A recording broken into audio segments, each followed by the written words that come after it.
Welcome everyone, it's really so great to see you all here. Last year we were here with a pilot. To have a good program, you need to really understand the needs of your cohort. That's not something you can just invent for them. You cannot just say, but now you have a masterclass on this or that. Maybe they don't need it.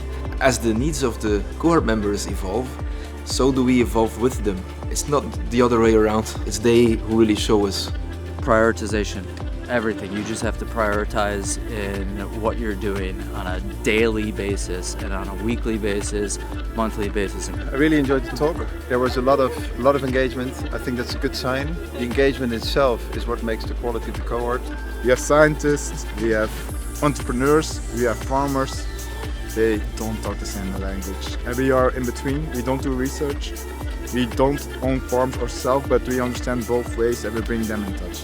So bridging the gap between innovation and in the field is actually one of the most important things that we do. I see already a lot of things happening in the sector, agriculture, horticulture, but there's still a long way to go in the transitioning towards a really sustainable agriculture. I really believe in the founder sales, putting your boots on, go in the field, go meet your customer, go meet your farmer.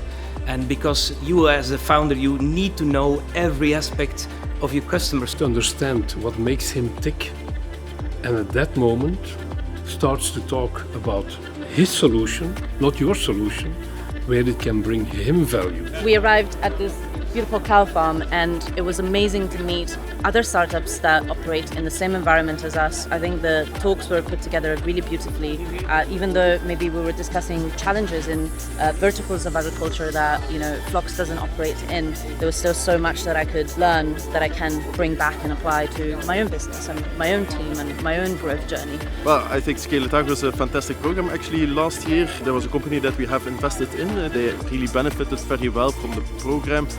Also thinking strategically about their business model. So it's one of the triggers, of course, for us to continue supporting the program, to see which companies are now in the cohort, which are evolving. I think it's the network, the people that you meet, the founders, the investors, the mentors, they continue to contribute to our company. Someone today was like, it's compounding help.